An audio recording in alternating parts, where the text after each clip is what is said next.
The young master of the Silas family, Silas, got his head injured when he visited the film crew.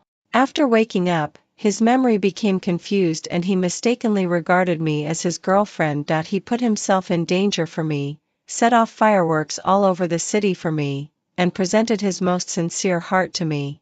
However, just when I finally fell for him, his memory returned to normal, and then he forgot everything he had done for me.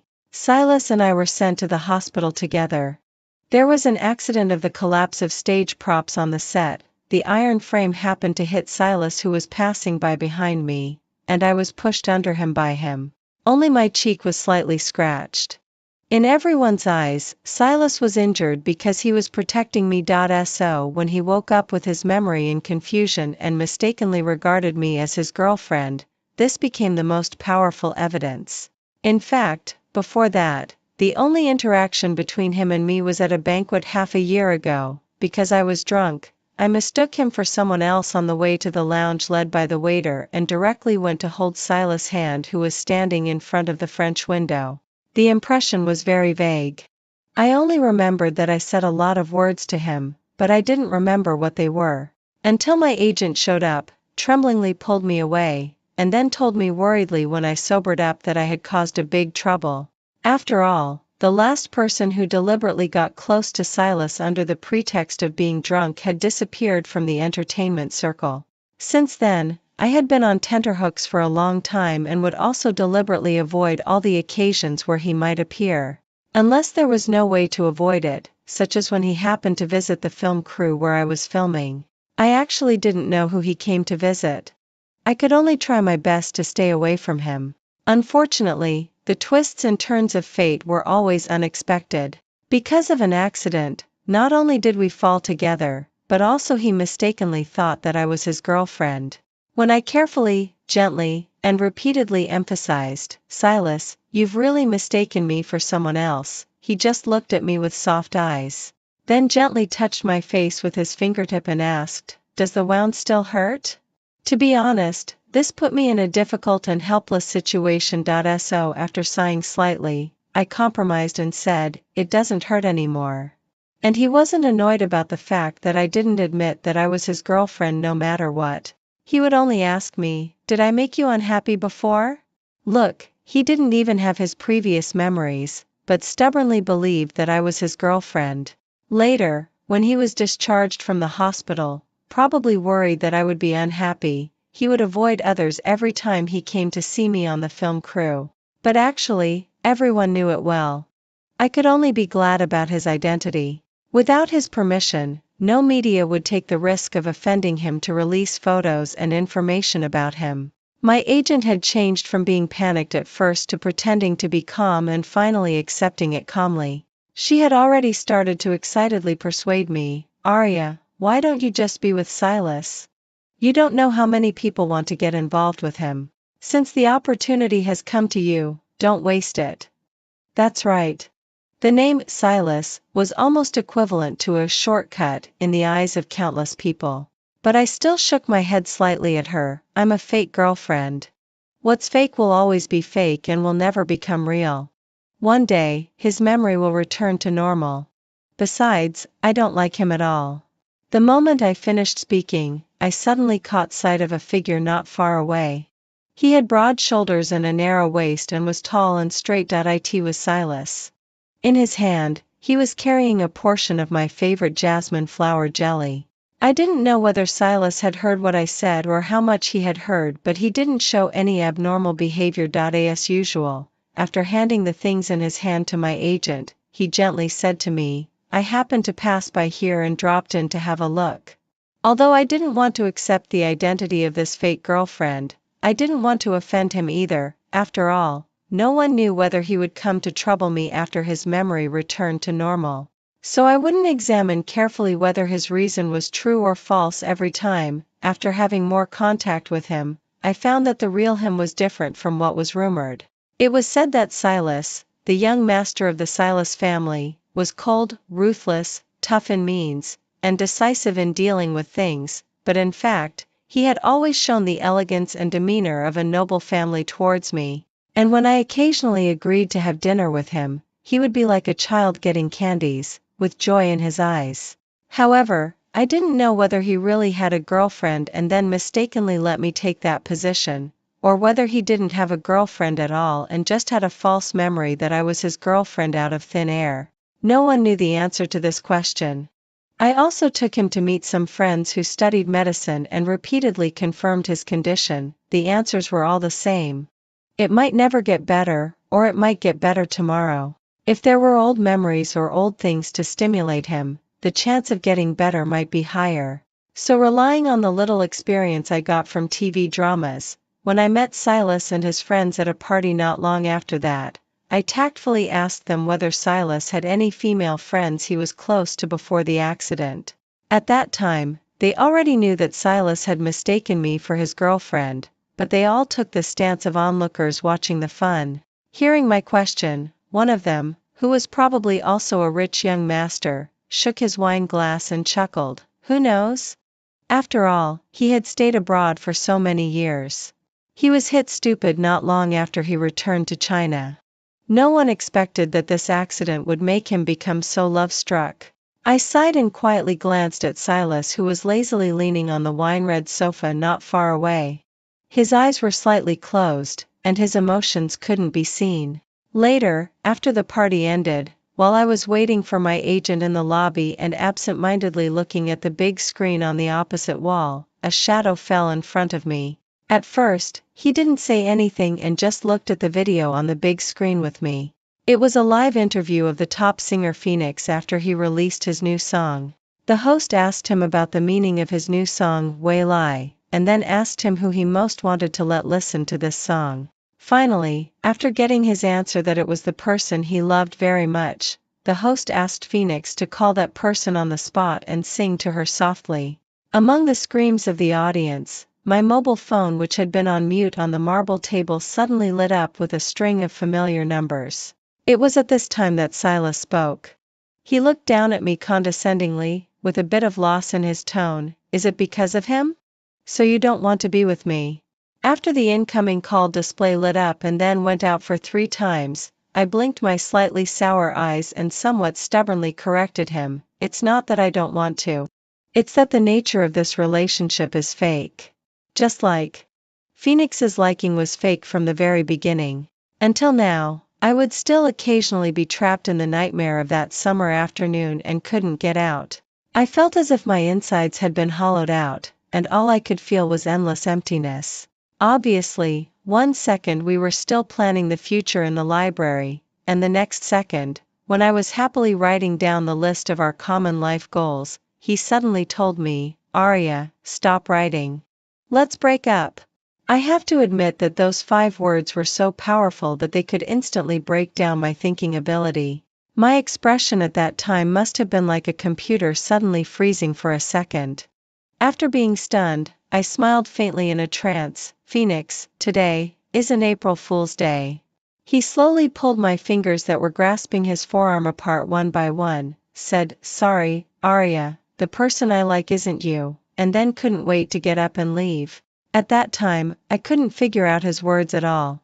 I would even take the initiative to find reasons for him, just like the plots in TV dramas. Did he have an incurable disease and deliberately let me leave, or did he encounter some difficulties and had to break up with me?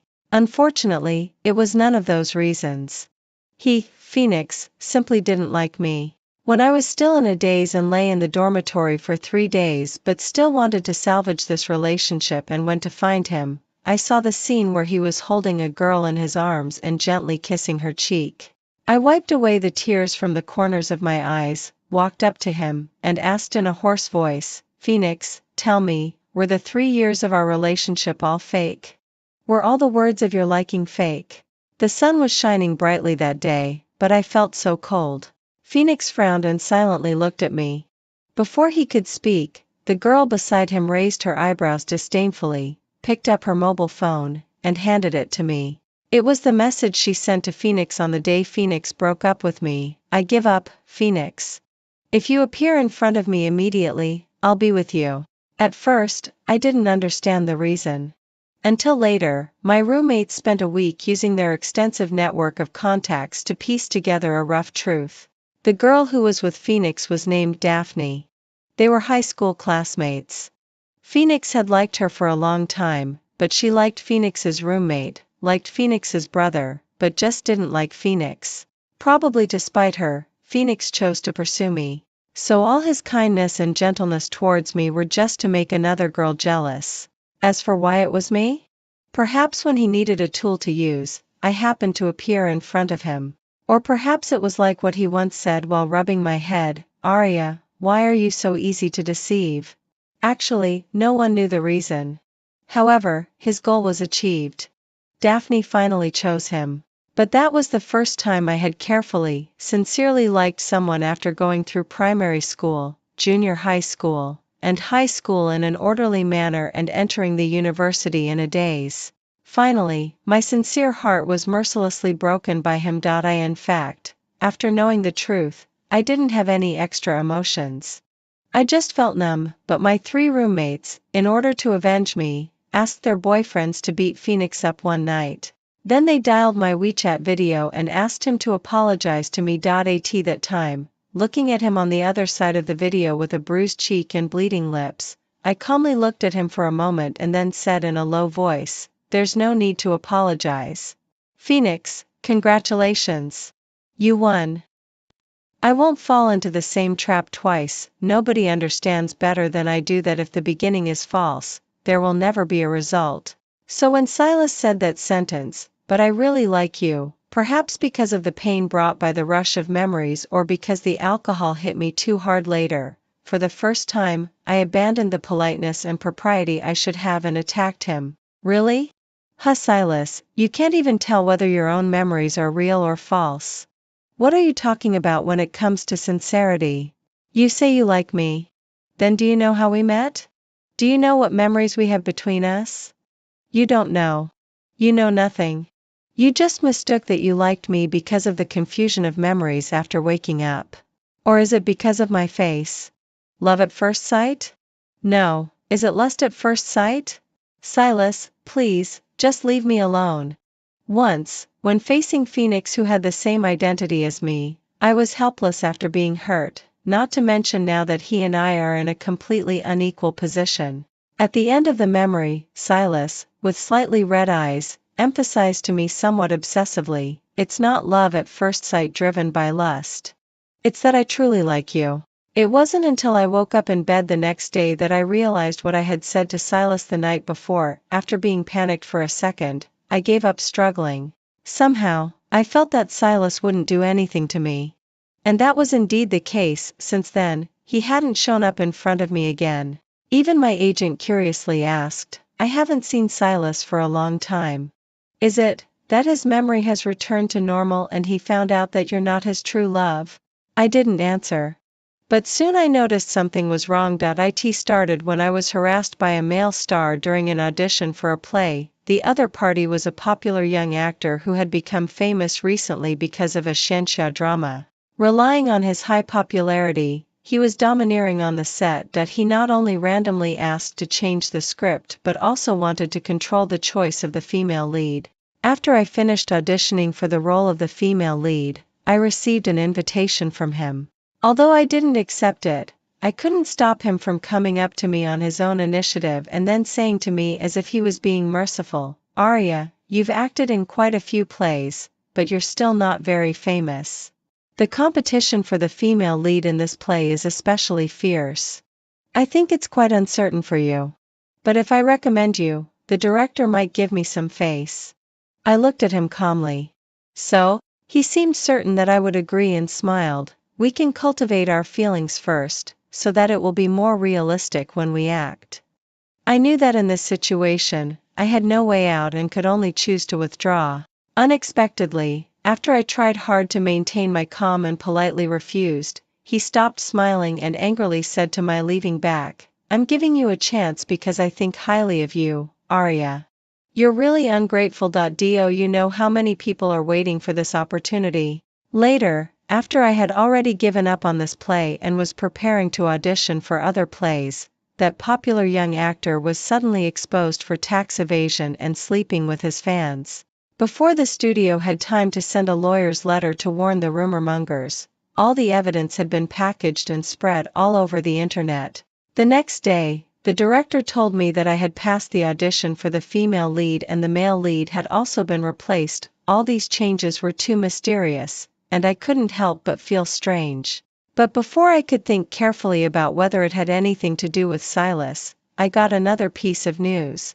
The theme song of this play would be sung by Phoenix. He would also make a guest appearance as a singer in the play. I saw Phoenix on the second day after the filming of the play started. Just like before, no matter where it was, as long as he was there, he would always be the most dazzling one. The first scene we filmed was the plot where the singer he was playing as a guest made a confession to me at a concert. The background of the story was that we had been childhood sweethearts for 20 years. I liked him so much that everyone knew it, but every time he just smiled and said that he only regarded me as a sister. He changed girlfriends one after another. It wasn't until I was finally about to give up on him that he suddenly realized his mistake and wanted to keep me. So, there was this concert confession. The moment the lights came on, the picture of Phoenix holding a guitar appeared in front of me. He was wearing the simplest black t-shirt, long pants, and white sneakers, and a baseball cap, plucking the strings of the guitar in the middle of the stage. I stood under the noisy stage, and my memory was instantly pulled back to that summer night when he confessed to me. The playground, roses, the evening breeze, and countless schoolmates who came to watch the fun surrounded me, and I watched him holding a guitar and smiling at me. At that time, all kinds of scenes of him chasing me flashed through my mind. He struck up a conversation in a way that could be seen through at a glance under the pretext of truth or dare. After pretending to enter the wrong classroom and sitting next to me in class, he smiled without blushing or panting and said, "What a coincidence, classmate Arya." He got into every aspect of my life. When I was trapped in the library by heavy rain in the middle of the night, he would suddenly appear with an umbrella. When I sprained my ankle while climbing a mountain, he would forcibly carry me down the mountain to the hospital. When I was harassed by a drunk boy at a party, he would kick him away without hesitation. I asked him what he wanted to do. He smiled cleanly and gently, like the fragrance of lemons in a glass bottle in summer, and turned his head to ask me, "Can't you tell? I'm chasing you." One scene after another finally converged on him playing the guitar on the playground, bright and vivid. Then he walked up to me with a bouquet of roses and said loudly, "I want to make everyone know that I, Phoenix, like Arya." Liar. In the gradually fading memories, my thoughts finally returned to reality. Phoenix had already walked off the stage, holding the flowers, finished saying the lines of the confession to me, and was looking down at me intently. There was silence all around. I took a step back, raised my face to look at him, and showed a relieved smile. "It's too late." The frozen picture ended with the director shouting, "Cut, perfect." The makeup artist excitedly said while touching up my makeup, "Arya, you performed so well just now. You got into the role so quickly in the first scene. Your emotions were super in place, and the sense of substitution was very strong, as if it were real. Even Phoenix was brought into the role by you." I heard that he still had red eyes after going out just now. It's typical of being too deeply into the role.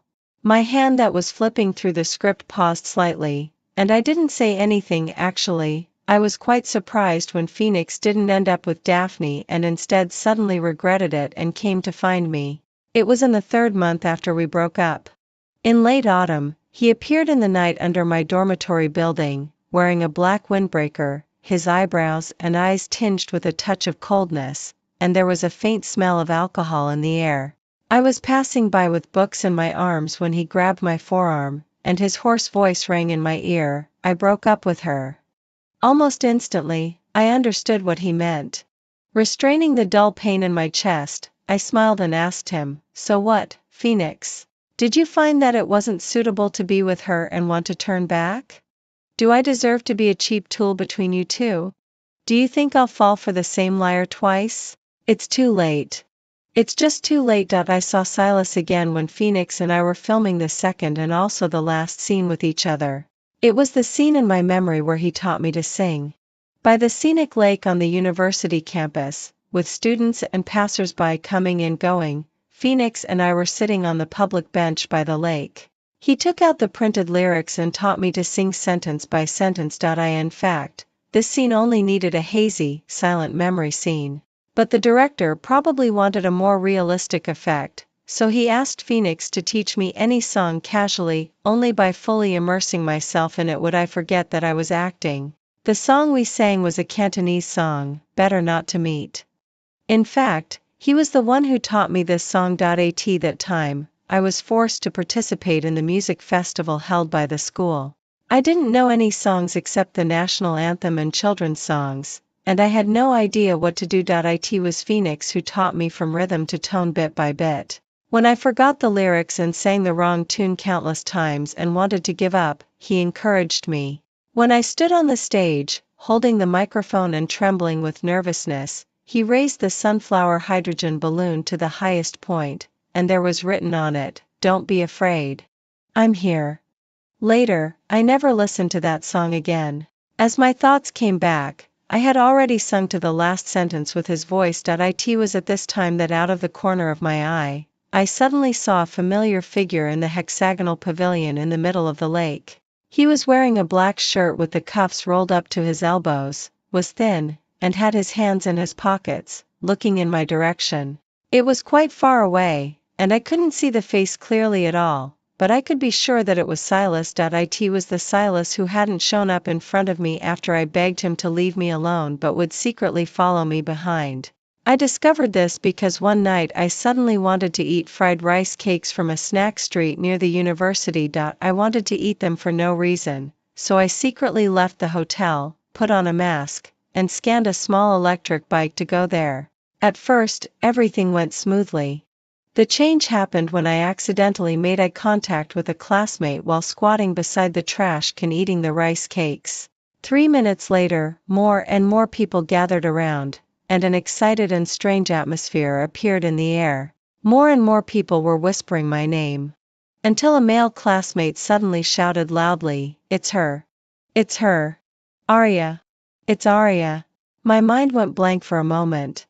I picked up the unfinished fried rice cakes and ran towards the small electric bike not far away. A large group of people carrying all kinds of fried skewers followed behind me. Just when I was worried that the hot search the next day would say, "Actress Arya was chased half a street by college students while eating fried skewers in the middle of the night," all the loudspeakers on the small carts in the whole street were repeatedly shouting the same sentence: "All college students can eat for free at this booth. Only for tonight." Finally, after those college students unhesitatingly chose food over me, I successfully got on the small electric bike. When I stuffed the last bite of the rice cake into my mouth and was about to leave, I looked back. It was that look back that I saw in that long street full of the flavor of daily life. There was a tall and straight figure standing there. Through the chaotic crowd, he just stood there quietly, watching me turn around and ride away. The next day, everything was calm.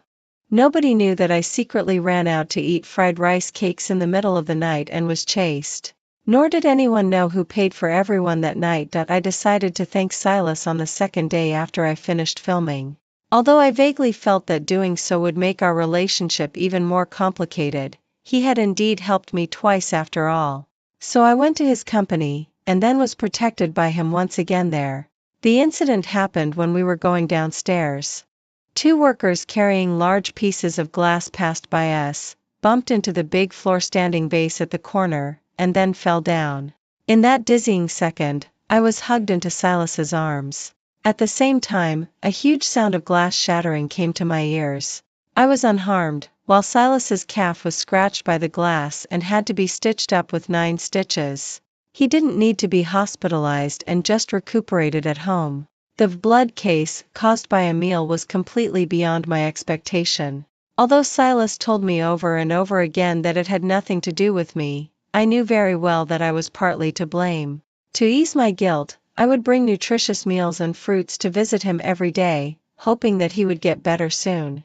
I also expressed my gratitude to him for protecting me when I was harassed during the audition and when I was discovered eating fried rice cakes. After listening to me, he sat on the soft chair and handed me the peeled apple, seeming not to care much. I also invested in that drama. I always have to consider the risks. If he hadn't done those things, his scandals wouldn't have been discovered. That was the period when I had the most frequent contact with him since we met. Unexpectedly, I found that he could cook. At that time, his injury had almost healed. When I visited him, I happened to see him cooking soup. In the open kitchen, he was wearing a grayish-white round-neck hoodie. His unkempt hair softly hung on his forehead, making him look a bit gentler than his usual imposing self, and somehow he looked a bit like a male college student. Later, when I was thinking about how to tell him that since he had recovered, I wouldn't come to visit him anymore, he handed me a bowl of soup. It was precisely that bowl of soup that made me realize how unpalatable the meals I had cooked and sent to him every day were. To ease the embarrassment, I smiled and praised him. I didn't expect that you could cook. Why would you think so? Because people like you in TV dramas are always otherworldly. He was stunned for a few seconds, and then curved his lips and smiled softly. I can not only cook but also clean, be sad, and, like someone. I avoided his gaze that was looking at me, unnaturally smoothed my hair, felt the sudden stickiness and heat in the air, and my inexplicably accelerated heartbeat, and began to have the urge to escape. Actually, I had seriously thought that if the person I met back then wasn't Phoenix but Silas at this time, I would definitely be with him without hesitation, but everyone knows that such an if would never exist. I'm no longer the little girl who was so brave in love before, and he actually doesn't really like me either. It was already evening.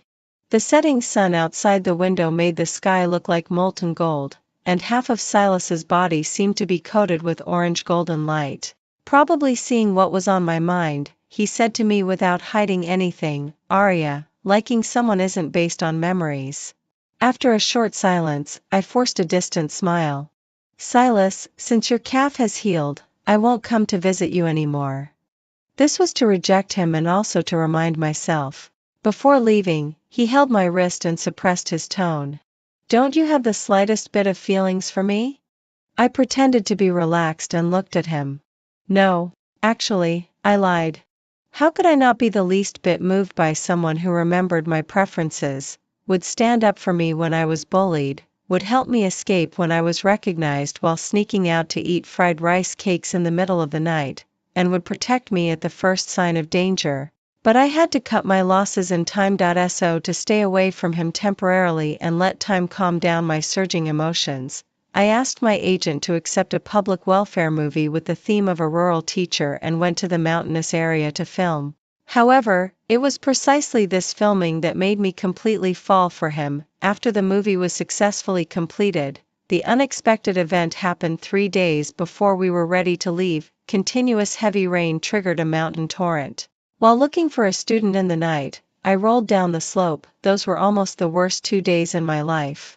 I once doubted that I would die in that narrow gap with continuous heavy rain, but I didn't die because Silas found me. It was quite miraculous actually. From the accident with the props on the set, to the glass shattering, and then to rolling down the slope in the mountain torrent, Silas was present at all 3 dangerous moments I had encountered in my life. When he walked towards me step by step in the torrential rain and stood in front of me, I even thought it was an illusion and called out cautiously, "Silas." His eyes immediately turned red. He squatted in front of me and said, "It's me." Later, he avoided my injured calf, put the raincoat on me, bent down to pick me up, and tried his best to shield me from the rain with his body while walking in the heavy rain. It was not until the rain gradually stopped that he carried me on his back instead, probably worried that I would fall asleep. He kept finding topics to talk about. In fact, we had very few common topics. In the end, he even started to analyze the latest stock market situation for me. I couldn't help but lean weakly on his shoulder and laugh, and then said an irrelevant sentence. "Silas, it would have been nice if I had met you earlier." He immediately took my words and said in a very low and hoarse voice, "It's not too late to meet now. But I've already locked up that silly and weak Arya from before and I won't be easily moved anymore." He asked very patiently, "Why lock her up?" "Because she won't be hurt if locked up." "Then hand her over to me. Let me protect her, okay?" My only vague memory ended here. When I regained consciousness again, I was already lying in the hospital. My agent was holding an orange in one hand and half of the orange peel in the other, describing the scene at that time to me in an extremely exaggerated way. She said that when Silas showed up with others, it was like the arrival of a god. She said that when Silas carried me back, he was in a mess but protected me very well. She said that Silas, regardless of his own wounds, firmly insisted that the accompanying doctor check my condition first. There was a faint orange fragrance in the air. I listened to her chatter in silence and clearly realized one thing: I seemed to owe Silas more and more favors. Later, when Silas showed up in the ward with a thermos box in the evening and handed me a bowl of fish soup with a familiar taste, I held the white porcelain bowl and said to him, "Silas, let's be a real couple." Not the fake couple in his confused memories, but a real couple who decided to be together after going from being strangers to knowing each other and then having feelings for each other. But his reaction was beyond my expectation. After frowning and looking at me for a long time, he said in a deep voice, "Arya, I saved you not to make you repay me with your body." I once saw a term on the internet called repetitive experience of trauma, which means that if one has experienced a failed relationship before, whenever encountering similar situations in the future, those sad, angry, and fearful scenes will uncontrollably reappear in one's mind. The failed relationship with Phoenix made me completely lose the courage to enter a new relationship again because I was afraid of being hurt again.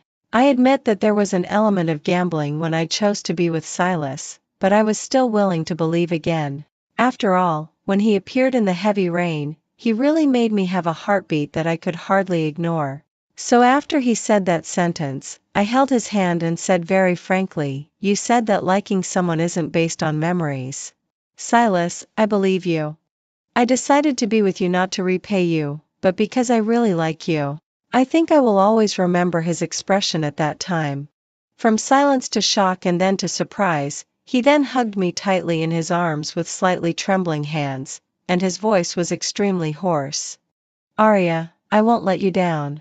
Later, he was really nice to me. He, who was always serious at work, would leave the gentlest side for me, only for me. He clearly wanted the whole world to know about our relationship, but because of my saying that I didn't want to make it public for the time being, he was willing to be my secret lover. One of his friends once asked him curiously what he loved about me. Even if it was because of the confused memories, there should be a reason for that love, such as beauty, gentleness, cuteness, intelligence, or something else.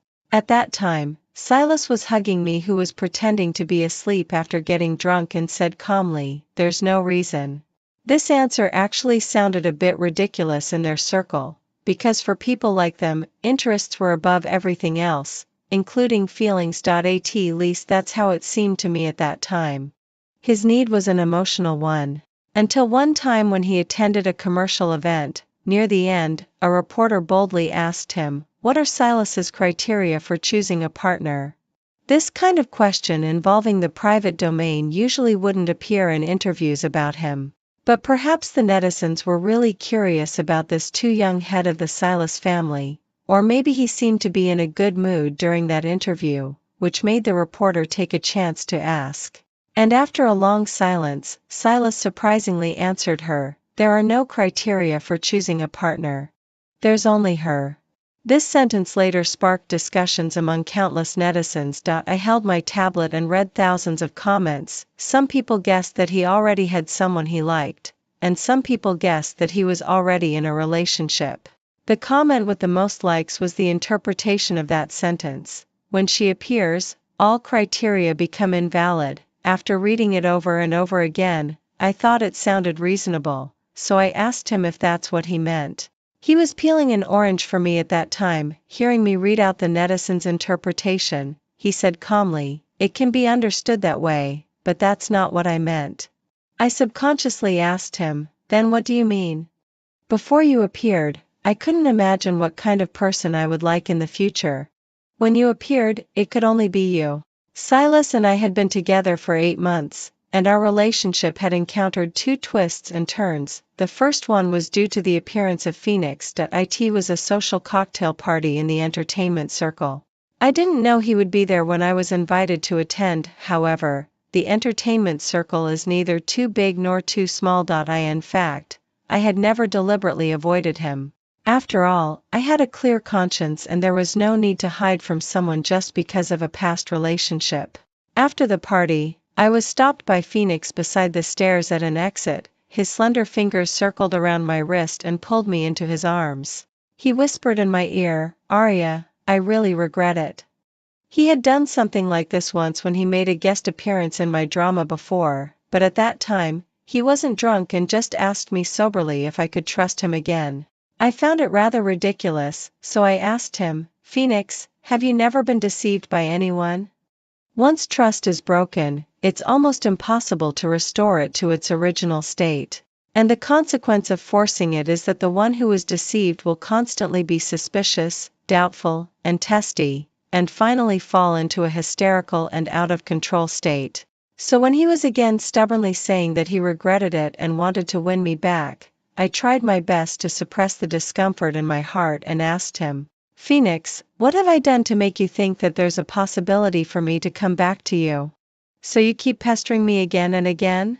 There was a strong smell of alcohol on him. I frowned, trying to bring him back to his senses. "We're all adults. I won't deliberately deceive your feelings for revenge.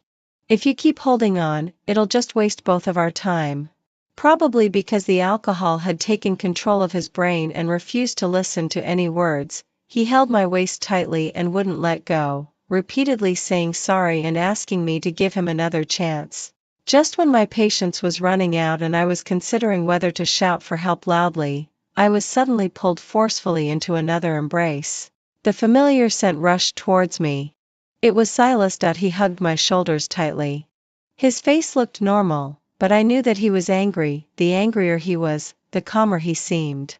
"Does Phoenix like to pester other people's girlfriends so much?" This was the first time that Silas mentioned our relationship in front of others. Phoenix, who managed to stand firm by leaning against the wall after being pushed away, lost all the color on his face when he heard this. After looking at me for a long time, he finally called out in a trembling voice, "Arya." I calmly met his gaze and introduced with a smile, "My boyfriend, Silas." Later, Silas didn't give him another chance to speak and directly took me away, but on the way back, he was unusually silent. I chose my words carefully and didn't explain to him until we got home. I didn't expect to meet him. Almost at the same time, he pushed me against the door, bent down, and said in a muffled voice in my neck, "I know, Arya, I know everything. It was he who didn't cherish you and hurt you. It was he who regretted it and came to pester you.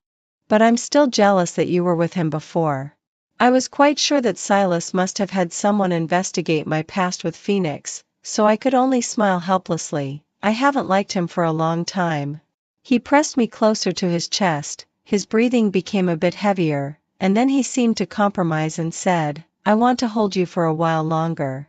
After that, I thought this matter had passed, until I heard people in the circle talking about Phoenix, saying that he seemed to have offended someone and had lost 8 endorsements in a row and 3 events had been suddenly cancelled, but no one knew exactly who he had offended. I took this rumor to Silas and asked if it was him who did it. He put down the documents in his hand and admitted it frankly, "It was me." In his slightly tense expression, I smiled at him gently, "TSK, it feels so good to have someone to back me up." If our relationship deepened because of Phoenix, then when the bracelet designed and handmade by the famous Italian designer was sent over, it was as if our relationship was suddenly torn open. All kinds of sad, sorrowful, sour, and aggrieved emotions began to spread throughout my whole body along this opening. After the young and elegant designer took out the bracelet, he said that according to the requirements put forward by Silas at that time, it took him 5 years to design and make it, and it was unique. At that time, Silas said that he was going to give it to a very important person, but he didn't mention the name of that person. Now Silas had long forgotten who that person was.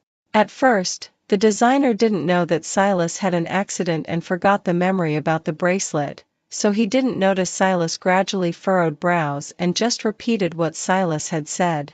"You said at that time that although the girl didn't know you, she was the person who could make your heart flutter whenever you thought of her.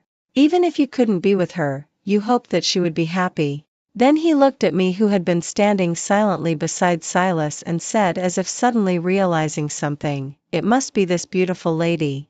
You and Silas are a perfect match." I always maintained a proper smile and told him in his wrong guess, "It's not me." Later, Silas sat in front of that bracelet from dusk until nightfall. Finally, in the snowy night outside the window, he said to me nervously as his first sentence, "Although I don't know who I intended to give it to at that time, I'm quite sure that I won't fall in love with anyone except you, Arya. Believe me." I propped my chin up and looked at the first snow outside the window and said an irrelevant sentence. I asked him, "Silas, this is the first snow we've watched together since we were together. Is it nice?" He restrainedly held my hand, not looking at the snow but only at me. "I'll watch the first snow with you every year in the future." I smiled relievedly and tilted my head to him. "I believe you, Silas." I believed that he loved me at this moment, but I couldn't persuade myself to believe that the owner of the bracelet wasn't the person he had loved before. Even it could be said that if it hadn't been for that accident, Silas would still be in love with her. Perhaps my expression when I answered him was too calm, or perhaps the belief he wanted was too easily obtained. Anyway, various complicated factors piled up together, which made him feel extremely insecure for a long time later, and he often said to me, "I always feel that you'll leave me. What should I do?"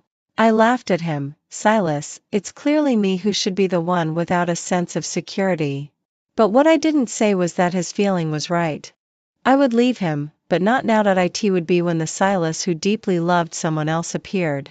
However, I didn't expect that day would come suddenly when I was completely unprepared. It was on the day when I won an award. It wasn't a very big award, but I hadn't been in the entertainment circle for a long time. From starting as an extra to becoming known for playing a vicious female supporting role, and then playing some leading roles without much popularity, any award recognition was a huge encouragement for me. Silas wouldn't interfere with my acting career. He would only accompany me to rehearse in his free time, listen to me analyze the psychological changes of the characters, and comfort me when I failed an audition. "Maybe there will be a more suitable role for you next time, Arya, you'll succeed." He had been by my side watching me progress step by step and understood my feelings when I won the award better than anyone else.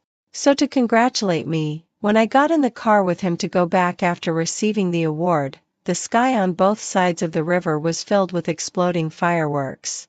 The accident also happened at this time. When passing through a green light, a truck that had lost control suddenly rushed out from the left. Silas quickly turned the steering wheel. After a sharp sound of tires rubbing against the ground, the car hit the guardrail on the roadside. The airbags popped out, and all kinds of chaotic sounds gradually became blurred and distant. Fortunately, this car accident wasn't serious. Even the driver of the out-of-control truck just had a broken arm. But Silas' memory returned to normal. When I woke up in the hospital and rushed to Silas' ward in a panic and saw him with a circle of gauze around his head, looking at me with puzzled eyes and calling me Arya in confusion, I knew that it was over between us. At that moment, it felt as if the heart that had been hanging in the air finally fell heavily to the ground. From then on, I didn't need to worry about it anymore, but at the same time, my whole body seemed to lose strength instantly, as if it took all my strength to say to him, "Sorry, I walked into the wrong ward." I went back to a world where I was alone again.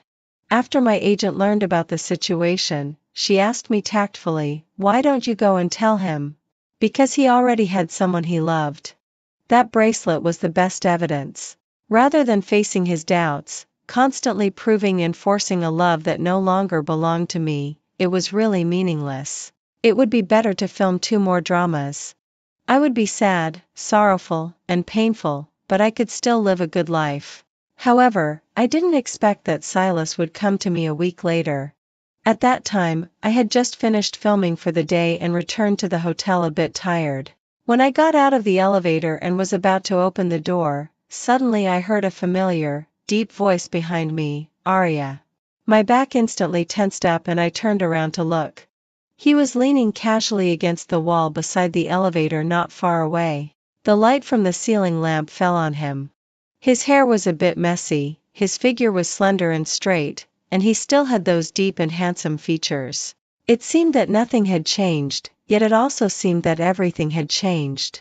When our eyes met, he walked up to me silently on the carpet, slightly lowered his head, opened the folder in his hand seriously, and said to me word by word, although I don't remember, according to the evidence I've found in this week.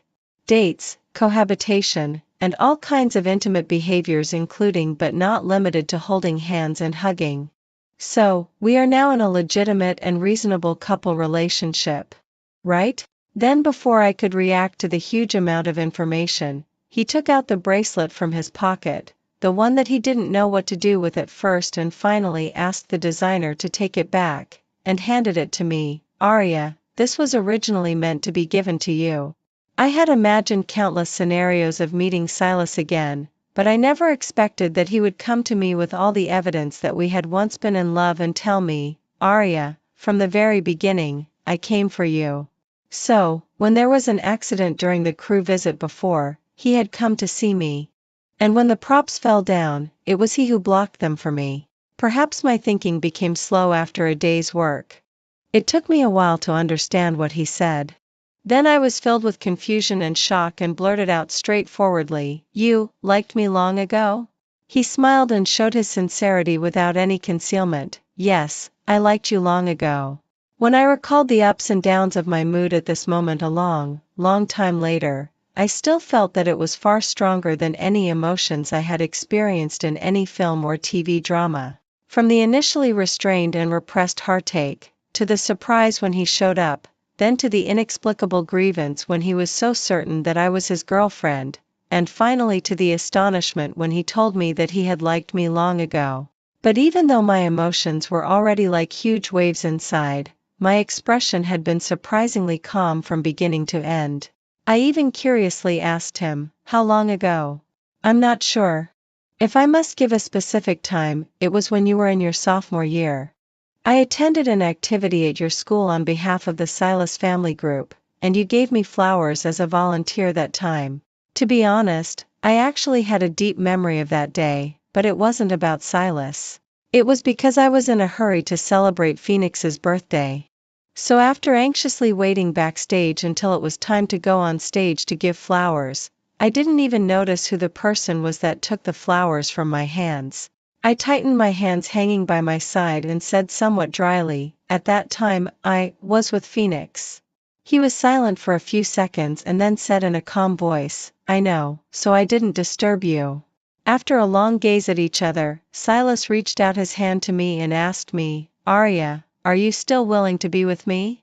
In this very second, no matter how chaotic my thoughts were, I could still feel my heart beating violently. Facing his outstretched hand, I couldn't say the words of refusal. Later, when I recalled this moment, I asked him what he would have done if I had chosen to refuse. When I asked him, we were watching a youth campus movie I starred in at the cinema. Coincidentally, it was at the end of the movie, and the picture was frozen on the back view of me wearing a high school uniform and standing in the long corridor against the light. Silas's eyes had been fixed on the screen, and his voice sounded a bit empty. "Then I would have chased you again." This question actually didn't make much sense, but suddenly I wanted to know what our fates would have been like if there hadn't been that accident back then. Regarding this doubt, Silas took a bunch of data analysis charts and planning books with derivation steps after we went back. Then, under my incredulous look, he explained somewhat unnaturally, "I've been educated since childhood that if I want to achieve a result, then the development of each step needs to be well planned and within control." It was my first time chasing a girl. I didn't know how to start, so I could only choose the best one from all the designed plans. Going to the film set that time was the first step of my plan, but it didn't go well at the beginning, which led to all the processes going wrong. Fortunately, the result was right. The process of Silas and I falling in love was really chaotic. I originally thought that my entanglement with him was insincere, but later I learned that it had been sincere from the very beginning. And I had thought that my relationship with Phoenix was genuine, but later I found out that it had been false all along. I saw Phoenix again one night after the filming of my new drama was completed. He was waiting for me on the road that I had to pass. The street lamp elongated his shadow, making it look rather desolate. When he saw me, he took out a concert ticket from his pocket. Back then, you said that if I held a concert, you would sit in the seat closest to me. I looked down at the ticket in front of me but didn't take it. If I remembered correctly, this should be his first concert. Although he had burst onto the music scene and became famous with one song back then, he had never held a concert. During the quiet few seconds, a young couple of college students passed by on a small electric bike nearby. The fallen leaves along the road were stirred up by the wheels and then slowly fell down again, as if nothing had happened. I looked up at him, put my hands into the pockets of my coat, and while he still maintained the posture of handing me the ticket, I turned sideways and walked towards the black Bentley hidden in the night not far away. When passing by him, I left a sentence, "It's all in the past." Later, on the day of his concert, Silas proposed to me. There wasn't a luxurious and elaborate scene, nor a romantic and sensational atmosphere. In a quiet and elegant park, after we had dinner together and went for a walk, he held my hand casually and said, "The moon is so beautiful tonight. I really want to take it home." I looked up and found that because it was a cloudy day, the night sky was filled with dark and light clouds. The moon was hidden behind the thick clouds, and only a faint outline could be seen. So I smiled and asked him, "Is it a hazy beauty?" Suddenly, he stopped in his tracks and unexpectedly knelt down on one knee in front of me, raising a ring that I didn't know when he had prepared, looking at me tenderly and said, "What I mean is, you are so beautiful tonight. I want to marry you and take you home, Arya. Marry me." The next day, the topics related to Phoenix's concert occupied the top of the hot search list. The one that ranked first was, Azure Future. Suddenly, I remembered that during a live interview before, he had said that he would tell everyone the meaning of Azure Future at the concert. The second hot search topic was, 10-second vacancy. It was at the concert venue. After singing Azure Future, Phoenix suddenly stopped and looked at an empty seat quietly for about 10 seconds. I didn't look at the other hot search topics. Instead, I posted a photo of the moon taken the night before and captioned it, "The moon said yes."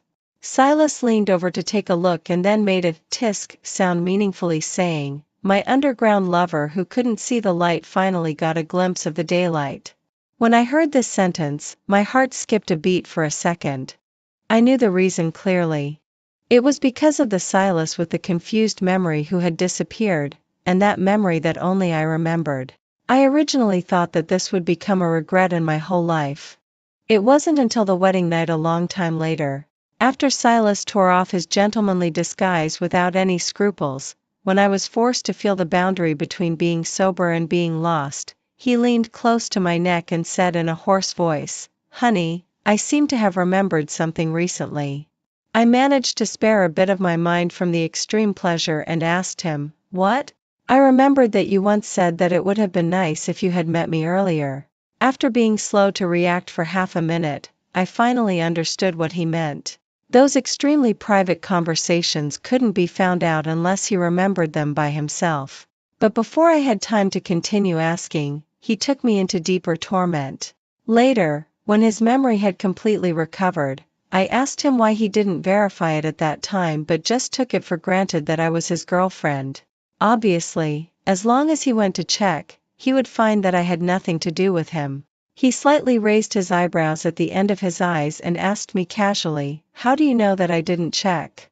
I was even more surprised. "You checked and still took it for granted that I was your girlfriend?" As soon as I finished speaking, he reached out and pulled me into his arms and said slowly, as if hiding infinite affection, "People only believe what they want to believe." At that time, I only wanted to believe.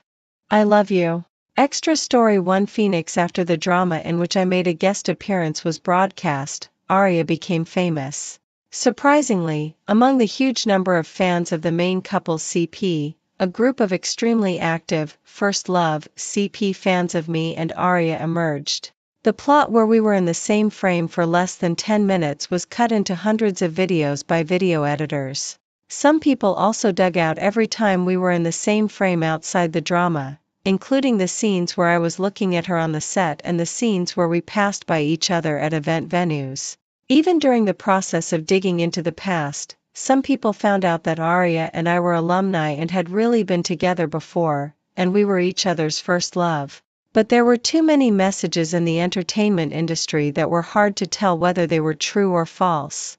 Except for the parties involved, no one knew the truth. It was as if except for me, no one knew why I had been with Arya back then. The first time I met her wasn't that clumsy conversation under the pretext of truth or dare in the lounge bar. It was when I was waiting for someone near the box where she and her friends were during a friend's party. Because the door wasn't closed, I heard her singing. Looking through the half-open door with light and shadows, my sight happened to fall on her slender figure and gentle side face. I was very curious. How could someone sing without hitting a single note right? But the lyrics of the Cantonese song, Better Not to Meet, were pronounced clearly and smoothly by her. Combined with her unique voice, it gave people the illusion that she was whispering sweet nothings. When my friend came over and asked me what I was smiling at, I came back to my senses and left. Later, after Daphne, whom I had liked throughout high school, got together with my roommate, I suddenly didn't want to like her anymore. So when I met Arya for the second time, I used the excuse of a dare to get to know her and then chased her through various carefully arranged chance encounters. After I chased her without almost any obstacles, a friend once patted me on the shoulder and sighed, "A girl like her is the kind who will never look back once hurt. She seems innocent, but she's more sober than anyone else." I just smiled indifferently at that time and didn't care. After that, Arya and I had a wonderful time together. Every time I finished singing, she was always the most enthusiastic one. She would hold my arm and say, "Phoenix, you sing so beautifully. You will definitely become very famous in the future. When you hold a concert, I will sit in the seat closest to you. I, Arya, will always be Phoenix's most loyal listener." But in the end, I still lost this lovely, best, and loyal listener. I have to admit that every time I met Daphne after being with Arya, I would have the idea of competing with her and would be nicer to Arya in front of her. It wasn't until I received her message in the library. I don't know how to describe how I felt at that moment. There was happiness, excitement, swelling, and a touch of indescribable complexity. There is such a debate topic in international debate competitions. Which is more regrettable, something you can't get or something you've already lost? Most people don't realize how important what they've lost is when they are chasing something they can't get unless they experience it themselves. So, I lost Arya forever. During the 3 months when I was with Daphne, I often stared at her face in a daze. When I found something interesting, I would subconsciously open the chat box with Arya and then suddenly realize in the second before sending the message that we had broken up. At first, I thought it was a habit formed in 3 years. Later, I found out that it was reluctance, love, and that I still wanted to be with her. 3 months later, I and Daphne broke up. I used the 3 years with Arya to get the 3 months with Daphne, and finally, it only proved that Daphne and I were really not suitable. Since then, I've tried countless times to win Arya back, but all in vain. In the middle of the night when I woke up from my dreams, it was always her voice saying to me, "Phoenix, congratulations. You won." In fact, when I didn't hesitate to give up Arya, I had already realized that we were in the latter part of 2 intersecting lines. The road ahead was long, and we would never walk side by side again. But I still tried again and again, unwilling to give up. I called her during the live interview, made a guest appearance in her new drama, taught her to sing the old songs, and invited her to my first concert. Unfortunately, it was all in vain. She didn't come to the concert. In the packed venue with a huge crowd, after singing The Future in Azure, I looked at the seat that had been empty from the beginning to the end, and suddenly felt as if all my strength had been drained. I was shrouded in a huge sense of sadness and loneliness. The next day, on the hot search, there was my explanation of The Future in Azure at the concert, the blue future. While I was numbly scrolling through various comments, I noticed Arya's latest update. It was a photo of the moon. Somehow, I felt that behind this seemingly ordinary update, there should be some important and hidden meaning for her. I clicked on the CP video of Arya and me that had been looped countless times and had the highest number of views. The music accompanying it happened to be my new song. The scenes in the video started from the confession in the drama and ended with us passing by each other at an event. I thought that probably no one would ever know the real meaning of the future in Azure, Arya, the future. Extra Chapter 2, Silas. Even to this day, I still find it hard to believe that I fell for the same person over and over again, 4 times in total. That feeling of the heartbeat being out of control is really terrifying yet addictive. Arya probably didn't know that I met her earlier than Phoenix did. In the second year of senior high school, because there was an influenza outbreak at school, I got infected and didn't receive timely treatment. I fainted by the artificial lake on campus due to a fever and was seen by her. She sent me to the school infirmary. In my blurred vision, I only saw half of her face blocked by a mask and her back as she left against the light. But the feeling of losing control of my heartbeat at that moment puzzled me for a long time later, and there was also an inexplicable sense of fear. Soon after, I was sent abroad, and that figure was buried deep in my memory. In the second year of college, I returned to China to attend a company meeting and also attended a ceremony at a university. I was supposed to go on stage to receive flowers. When the girl presenting the flowers handed the bouquet to me, that feeling of my heart shrinking slightly and suddenly accelerating came back again. Then on a whim, I asked someone to look up the information of that girl. After that, I took out a school badge that I had kept for 3 years. It was the one I saw beside me when I woke up in the infirmary in the second year of senior high school. They were the same person. Arya. I repeatedly savored the feeling of unexplained joy and belatedly realized that it was a crush. But she already had a boyfriend, and my education and growth experience told me that I shouldn't touch anything or anyone that was out of control. I thought that I could restrain myself. So I only took a distant look at her and her boyfriend and didn't disturb them. When I returned to China again, I met her at a reception. When she suddenly appeared beside me and held my hand, it wasn't just my heartbeat that was out of control. My mind went blank, but I was clearer than ever that I liked her. After listening to her talk for a while with a stiff back, I finally realized that she had mistaken me for her boyfriend. No, it should be said her ex-boyfriend. After I went back that night, I stood on the terrace all night, looking at the pitch-black night sky without stars or the moon. I finally confirmed one thing: I wanted to be with Arya. But how to get to know a girl, understand her and fall in love with her in a normal way was a completely unfamiliar topic for me. So I referred to the experience of completing projects, made a lot of plans, and chose the best and most achievable one to implement. Unfortunately, before I could start, an accident happened which led to my memory disorder. I forgot and mixed up a lot of things. But I fell in love with her again and even fabricated a memory that she was my girlfriend. After going through a chaotic and terrible process, I finally became her boyfriend for real. Unfortunately, not long after that, my memory returned to normal in a not-so-serious car accident, and then I forgot the days when I pestered her and was with her. The moment I saw her when I woke up in the hospital was for me the first time I met her after returning to China, except for that reception. So out of politeness and because of the confusion of unexpectedly seeing her just after waking up, I called her Arya. Then her eyes immediately turned red. This was very strange, but I didn't know why at that time until I saw the WeChat chat records on my phone. To be honest, I didn't know whether she immediately chose to give up on me when she learned that my memory had returned to normal because of the aftereffects left by her ex-boyfriend's betrayal, or because she had filmed so many dramas and thought that people would abandon their lovers when they lost their memory. Although she didn't say anything to me, I could investigate.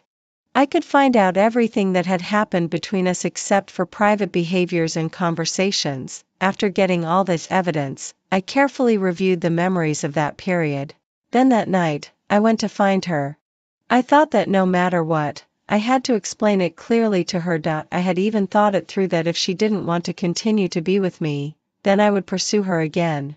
After all, the plan I had made hadn't been officially implemented yet. Fortunately, she held my hand. Later, she asked me curiously what our development track would have been like if that accident hadn't happened. To be honest, I was also very curious.